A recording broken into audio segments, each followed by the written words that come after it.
Мен сәлем бәріне, сіздермен Нұрдәулет Әкбаров. Февральдың 5-нен 12-сінен $709. 1040 идеямыз бар. 1040 идеяны жасауға уақытымыз жоқ, то желаниеміз жоқ, то күшіміз жоқ. Килограмм $1 ма, сонда апельсин. Эми енді тұрдым, түнде азан 6-ға дейін істедім. Братан, сен знаешь, почему, братан, негатив создается? Потому что сен адамға мынауың сенің дұрыс емес, бүйтіп істеме деп айтудың орнына, либо өзің көрсет қалай істеу керек екен, либо помягче айтуға тырысу керек та адамға ше. Жалпы мынау Манхэттенға деген көрініс.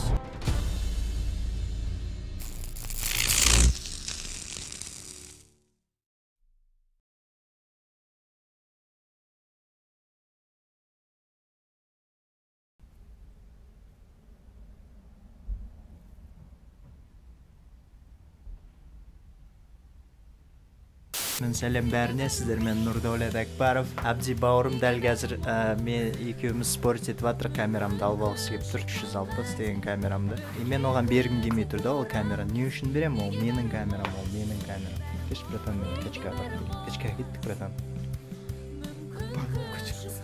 Брат, как раз саған осы жұмыс істейтіндерім көп ана. Жоқ, вот именно, қараса, братан, сен есіңе түсірші, сен качкаға барып жүрген кезіңде сен конкретно мотивированный, күшті болып жүрдің, есіңе ма? Эми енді тұрдым, түнде азанға 6-ға дейін істедім. Братан, сен өйтіп маған оправдываться етпей қой. Мен қазір ше, миым шаршап тұр, мен қазір жарты сағаттай оқып аламын да, кітапты бастаймын. Все, братан, өзің мотивация качкаға тартып алып кеттім деген. Осы магазин 11% зарядқа қалды, мен көремін қанша уақытқа дейін түсіп аламын. Давай, братишка.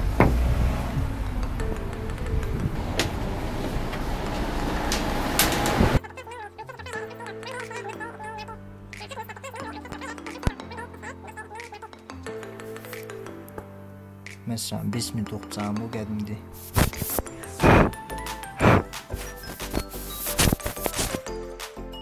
Сонымен мына сөзіне қоққан кәдімде. Happiness that depends mainly on physical pleasure is unstable. One day it's there, next day it may not be. Үйлерді қара. Әдемі. Американецтердің бір жақсы көретіні, үйлердің алдын газондарын қырқып, тап-таза қылып ұстайды барлығы. Сен байқадың ба? Қарашы, вообще ограждение жоқ, үйлерін ограждать етпейді. Бөке. Все равно, біздегі сияқтандай түрмеде ұқсап. Қатарынан бәрін дәу завор қойып, есік қойып, бәрін қоршап тастайды, Нейтралитет ұстаса, братан? Я нейтралитетный, но почему вот загораживает дом? Что за кітап? Жігіт таксимен істеп жүріп, кейде осындай кітаптар оқиды бізде. The Art of Happiness. Что означает? Типа искусство счастья. Как быть счастливым, да? Аудармасы. Молодец. Еще что у тебя есть тут? Таспа. На жерге қоймайсың ба? Таксистері. Жүрмен кәдімде. Мынандай дофига қойып тастайды, білесің ба? Баяғыда болатын еді ауылда. Жүрмен кәдімде таспиқтаттым, кәдімде бірінші. Субханаллахи вальхамдулиллахи, ла иляха иллаллах, аллаху акбар, ла хаула, ла куата. Жоқ, в натуре просто мысалға сен пробкада келесің да, мысалға. В натуре енді бір жаман ойлар, бірдеңе ойлап отырғанша, лучше өйстіп кішкене таспиқтаттып, иманға деген сияқты. Берем дедім ғой, кейін зайлап. Братан, қазір берші. Сенде оның еще несі бар ма? Андай цепі, жарет бере берші, цеп табам. Мен, короче, биткім келіп жүр, братан. Поезд тағып аламын да ше, и цепқа вес не істеймін, и тартылам турникқа, брусья жасаймын. Пока сөйтіп заниматься етем ғой, потому что ауыр көтеруге желанием жоқ. Сол үшін сенің поездың керек. Мен ол поезд сатып аламын, потому что қазір ақшам. Ол маған, короче, мен оны ауыр көтеріп жүрмін ғой, мен заниматься етіп жүрмін ғой, да. Қан жерін қараса, еще жап-жақын жерге. Қайтармайсыңдар ғой, кейін зайлап. Еш нәрсені қайтармайсыңдар. Алып аласыңдар, деп жоқ қыз жібересің. Қашан, братан, қашан? Қайта мен кітабымды да кейін оқып тұрмын. Сен мен бітірдің ба речитатты? Алып кетейін, давай. Мен білмеймін, мен қайтадан оқуым керек, үш рет. Енді не выеживаться етіп отырсың, конкретно қашан қайтарасың маған сол кітапты мен сен саған еш нәрсе бермей-ақ бердім. Мен оған дейін ол кітапты оқып бітемін. Давай спорт етейік, братан. Сен қаншасыншы рет уже оқисың ала кітапты? Мен білай оқып қойдым, мен қайталап отырмын. давай қазір қанша уақыт кетеді деп ойлайсың сен қайталап бітіруіңе? Тағы бір айда, екі айда тағы 2 рет қайталап. Тогда менде 2 ай бар ма Game of Thrones бітіруге? Все, давай, братан. Еще Amazon деген сайтта бір фишкасы бар, киімді қайтарып беруге болады. Яғни сен бір тусовка неге бір жақсы киім заказ бересің. Конечно, ақшаң болу керек. Ақшаңды қайтарып береді. Киімді алдың, заказ бердің, киіп алдың. Но это мен ойымша вообще сөйтіп істеген дұрыс емес. Ну, реально, если саған... Нет, потому что, смотри, саған, если, например, сен какой-то бір актерсың или звездасың, там, рэперсің, там, саған образдар керек, и сен натуре енді, возможно, жоғын бәрін алуға, и сен тұрасың да, соның бәрін арендовать еткен сен. А бірақ именно обзорщик болатын болсаң, интернет-обзорщик. Это нормально, да. Вот $1000, и ты можешь очень много вещей именно, да, и Амазоннан ала бересің, и обзор жасайсың. Бір күн болды, бір күн съемкаға жетеді надан, а сен 14 күн, 15 күн уақытың бар қайта. Бір айдай болады, да? Даже бір ай кейбір товарлар. Болды, қайтарып жібердім. Бесплатно, ешқандай ешнәрсе ақша алмайды. Бесплатно келеді, бесплатно не, тем более Prime member болатын болса. И потом следующий, да, сондай бизнесін алады. Бренд, допустим, да, брат қарағын да, Назарбаев, Нұрсұлтан, да? Нұрсұлтан Назарбаев. Назарбаев деген аттың өзі, былай қаратырсаң бренд қой. А почему бы вот именно линии вот костюмда именно Назарбаев деген? Бар ғой ондай? Бар ма? Назарбаев деген. Назарбаев деген, блядь, костюмдар, по-моему, бар, по-моему, мен бір жерде И оны қымбат қып сатсаң $10,000. И действительно качественно. Конечно, алады, братан. Иә, ол. Сен тойға киіп бардың да, Назарбаевтың бренд, менде костюм шалбар бар Назарбаев. Ол там көтке кіру емес, ол чистый компания. Ты-то можешь өзіңнің атыңды өзгертіп, фамилияңды Назарбаев деп. Почему? Ты же можешь это, нет? Ну смотри, факт в том, что люди же покупают имя, сондай нәрсе, да? Вот, мысалы, почему вот Zara или почему вот то же самое, я не знаю. Потому что там имя же присутствует. Я Apple, братан, любой жерде Макдональдс, блядь, братан, имя бар ғой, мен саған сол үшін ғой неге мен страдать етіп жүрген осымен брендтің несімен. Сен, значит, бірінші атыңды шығаруың керек. Иә. Мысалы, да, АКП, жаңа Акапаров, АКПРов ма? Иә. Акбаров Company. Маған кейбір балдары не қылады да? Айтады, бәрі Бруклинға қайтып көшіп келгісі келеді. Бруклинға барып тұрғысы келеді, осы жерде тусовка, осы жерде қызық, осы жерде қазақтар деген сияқты, да? Именно Бруклинда тұрып, жұмыс істеп жүріп, хочется вот куда-то в другое место. Другое, да, где вообще мало людей, адамдар аз, тихий. Атмосфераға зависит, потому что сен уже сенің көзқарасыңнан бұл жер уже как-то обыденный, да, сен өзің ауылың сияқты Шымкентте или Алматыда, не знаю. Если честно, мен ойлаймын то, что ұзақ қалып жұмыс істеу. Нет. Надо найти такое местечко, да, где вообще приятно, уютно, тихо. Баука ренжіп жүр ғой. Не үшін екеуміздің видеомыз өтпеді, сендердің видеолар 20 000 типа жинады. Анамен түсірген 3 000 ба, сонда 2,5 мың жинаған да. Именно трендте емес, есть еще такой тренд, именно на оң жақтағы видеолардың арасында сен видеоң шығып қалады да, короче. Вот и люди нажимают, короче. Вот именно соған шығудың өзі ол сен ұтасың да көп нәрсені. Маған вообще бар ғой, мынандай қызық та ше, маған ақша қызық емес. Просто сол чувство. Братан, да. Маған вот именно сол чувство бар ғой, именно вот сол байлардың чувствовать ететіні бар ғой.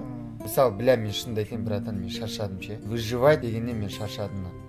$3000 дейін таптым ай сайын. Но, блядь, каким трудом я зарабатывал. Я не хочу так зарабатывать. Бүкіл байлардың өмірбаянын оқимын, барлығын там кімнің Джордж Карлиндан кезінде пиздес болған, бірақ комик болып зарабатывать етіп жатқанда, сондайған Николай Соболев тоже самый пиздес өзді айтады. Трамптан, сонда несін оқимын. Назарбаев оқимын. Бәрі да вообще. И вот, менде мынандай чувство болады да. Я смогу ли я, как они жить? Я могу позволить себе так, как они? Вот сондай сұрақ еді менде. Я могу чувствовать эту, блядь, охуенную чувство. Не чувство денег, имение денег, да, а чувство свободы, независимости.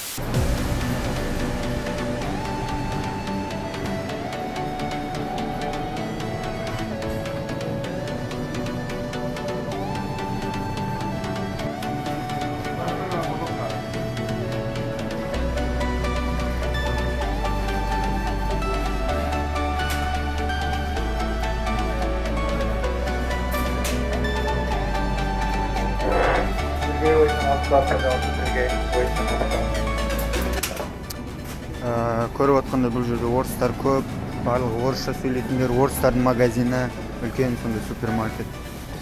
Даже ішінде сотрудниктер бірін-бірін орысша шақырып жатыр. Так, давайте овощтан бастайық. Граната ичтетті әрқайсысы 3 доллар тұрады. Гранатаның әрқайсысы 3 доллар тұрады. Потом мына алмалар. LB деп тұрға, баған жағында, яғни паунд деген жарты килограмм шамамен 480 бір нәрсе грамм ба, сондай шаты. Мен білмеймін точно. Жарты килограмм деп есептей бересің. И получается, сколько там мандарин вообще там, жарты цент килограмм 1 доллар ма, сонда апельсин. Осындай вообще магазин более порядок. Таптаза. Және бұл жердегі бағалардың барлығы қымбаттау сәл басқа магазиндерге қарағанда, но бұл жерде бәрі таза, качественно және удобно. Балықтың бағаларын көрейік. 17 доллар дейтін, 15 доллар. Что там у нас? Ассорти, пиклес, кокамбер. Біреусі 3 доллар тұрады дейтін андай шамамен.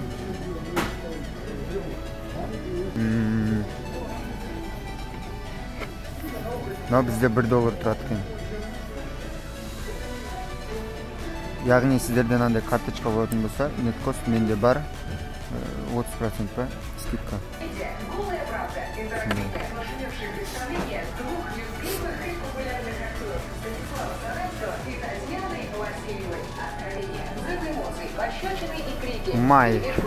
Май бізде 2 доллар, 1 доллар, 2 доллар, 3 доллар. Сондайдың көлемінде. Атлас дегені сәл бөлек қымбаттау екен. Домино sugar 1 доллар шамамен. Қант қой. Қант 1 доллар. Он 3 доллар, 4 доллар. 2 доллардан 1 доллардан бар екен әртүрлі. Мынаның салмағы бізде 2,26 килограмм, 3,5 доллар, 2,26 килограмм, 3,5 русский сахар дейді, 2,5 доллар. Прикольно. Тут у нас соя, масло, флага, бәрі орысша. Янька, Кубинская долина, масленка дейді, россиянка. Ұндарды қараңыздар орысша. Вообще негізі Россиядан тауарлар көп бұл жердің магазинінде, прям бітіп қалған. У нас здесь шоколады, Рошен, украинский, Порошенконың. 95-й квартал представляет фестиваль Лиги смеха из Украины. Всем привет! Привет, Америка! Самый смешной проект на площади. Вот осындай. Потом что у нас? Мороженое, доллар. Так. У нас осталось 5% батареи, гайские. Потом у нас салаты здесь. Бағалар жазылмаған. Дайын істелген тамақтарды көретін болсаңыздар. Бағалары тоже жазылмаған что-то. Давай, допустим, бағалары 6 доллар, 4 доллар, 2,5 доллар. А это типа бүгін қай күн? Понедельник па? Иә, жоқ, ана аптадан. Мынау уже новый апта басталды ғой, нөлердің. Февральдың 5-нен 12-сінен 709 доллар. Ух ты. 97 цент. Типпен бәрімен санаған. Тип еще там. Тип бәрін санап берген. 9 доллар тип, толға 37 доллар кетті. Trip earnings 660, общий и 50 центов типа за именно 349 доллар шешіп болды. Кеше воскресенье жұмыс. Это исключая из этих, да, которые они... И то менің қазір сағатымды қарайсың ба жұмыс деген 32 сағаттың ішінде мен осынша тақым 63 трип бір аптада. А вообще ты должен работать 60 часов. Должен дегенде енді можешь, да. 60 сағат ойла примерно мен мысалы 32 сағаттың ішінде осынша тапсам. Получается, бір аптада 1500 доллар табуға болады. Ну, чисто теоретически, я. То есть суббота, воскресенье, пятница, суббота, воскресенье, 3 день подряд нормально жұмыс істесең, мен көрдім да, қарағанша жұмыс істедім. Мысалы, пятница күні 150 таптым, суббота күні 51 таптым, потому что мен түнде там өзім основной жұмысымнан қайтып келатып. Сол, а так бірінші күні 134, 140. Вообще жақсы, негізі. Смотри, просто вот для прикола, вот бірінші күні мен қанша сағат жұмыс істегенімді айтайын ба? 4 сағат па бір нәрсе деп айттың ғой маған? Я 4 сағатта где-то. Просто мен реально енді бірінші үйрендім деген сияқты. Ну, короче, демалып істеген өзінде бір күнде 10 сағат істеуге бола ма? Иә, 10 сағат істеуге, аптасына 70 сағат істеуге бола ма, по идее? По идее, болады. Ну, вот вообще, говорится, что 60 часов. Теоретически $1,500 істеуге болады. Аптасына $1,500 таксиде істеуге болады. Менің енді реально бұл менің опытым, мен бірінші аптам осы, бірінші аптам ішінде осындай, бірақ бұның өзі де енді шүкір осында, бірақ одан да иә, сондай жігіттер. Так что мотивация тек қана алға. Және бұл такси ол такой переходный момент, да? Потому что ты можешь здесь больше зарабатывать. Ты не хочешь это делать всю жизнь, да? Я. А потом именно сол ақша ол саған более возможность береді жаңа бизнестер ашуға, жаңа нәрселер, идеялар. Потому что сенде ақшаң жоқ болса, ты всегда ходишь, только выживаешь, да? Вот именно наған жету и самореализация. План, идея, бизнес-идея ол ақшаң бар кезде, и ты уже думаешь, куда можно вложить эти деньги, қай жерге салуға болады, қандай жерден осы ақшаны көбейтуге болады. Самое главное сол. Я осындай, короче, жігіттер объявление шығып жатыр, жұмысты қайдан іздеймін, қалай табам. Вопрос все как-то такой, да, адам мынандай ғой, бір нәрсе істегің келеді да, и сен миың әрқашан повод іздейді, чтобы сол нәрсені істемеуге. Жасама, демал, ертең жасайсың, потому что біздің ми энергияны экономить еткісі келеді, выживать еткісі келеді да, ол бізде сондай такой трудных ситуациях, чтобы выжить, біздің миымыз экономдауға тырысады энергияны. Сол себепті біз подсознательным уровне сондай проблема создавать етеміз. Ол қандай проблема? Біздер яғни көбісі там байқаймын Америкаға барғысы келеді, но сұрақтары көбейеді. Жұмысты қалай табам, үйді қалай табам, ананы қалай табам. Жігіттер 21 ғасыр, все открывайте интернет, находите, все. Баяғыдай заман емес, баяғыда біздің ата-бабамыз айтам да, қашаршылықтан қашқан уақытта бүкіл Азияны, Түркияға дейін ауып барып, Америкаға дейін келгендер бар екен. Ол 20 ғасырда интернет жоқ, басқа жоқ, машина жоқ, хат деген жетпейді. Сонда біз сол кездегі қазақ ата-бабаларымыздан кем болдық па? Маған сондай сұрақ туады да. Наоборот, легче дейсің ғой қазір. Иә, енді қорықпау керек та енді. Серьезно, да, негізі ол да үлкен тақырып, негізі уайымдау, жалпы өйтіп өзіңнің басыңды және де басқалардың басын қатыра берудің шын мәнінде негізі қажеті шамалы. Потому что реально шештіңіз ба кетуге, болды, бұйырғаны болады, бәрі де жақсы болады. Кезінде айтып кетейін, мен рэпер болғанмын. Не мандай типа. И короче, сол жігіттер неқті жаңа өлең шығарып жатыр екен. Грамотно маған ұнады. Кезінде егерде былай танитын адамдар рэпхана деген ұйым болған, соның ішінде мен де болдым. И соның ішіндегі жігіттер осы жақын арада кеше ғана таптым осы өлеңді. Маған там райондағы бір бәтшіка жіберді. В общем, грамотный өлең, тыңдаңыздар, если аты мынандай. Тыныштыққа қарағанда үйде жалғыз мен сосын полдың астында жүрген таракан бар. Бөлмейді екен әрі бер деймін тараудында. Ауа райын білмеймін тіпті осы тараудында. Перделерім жабық күн үстінде қозғалмайтын көрініске бара-бара көзімізді қараудында бараудында. Кешкісін жиналғанда жеті қарақшылар киініп алып басым жуып шашым тарап шығам. Жасыл сарапшыларына түріммен неге кірсем басым жарат шығар. Іш қызғаннан терезені ашып қойып іш қызғаннан әжең бесіктің астынан тыш қызғандай. Ал саған сыйлығында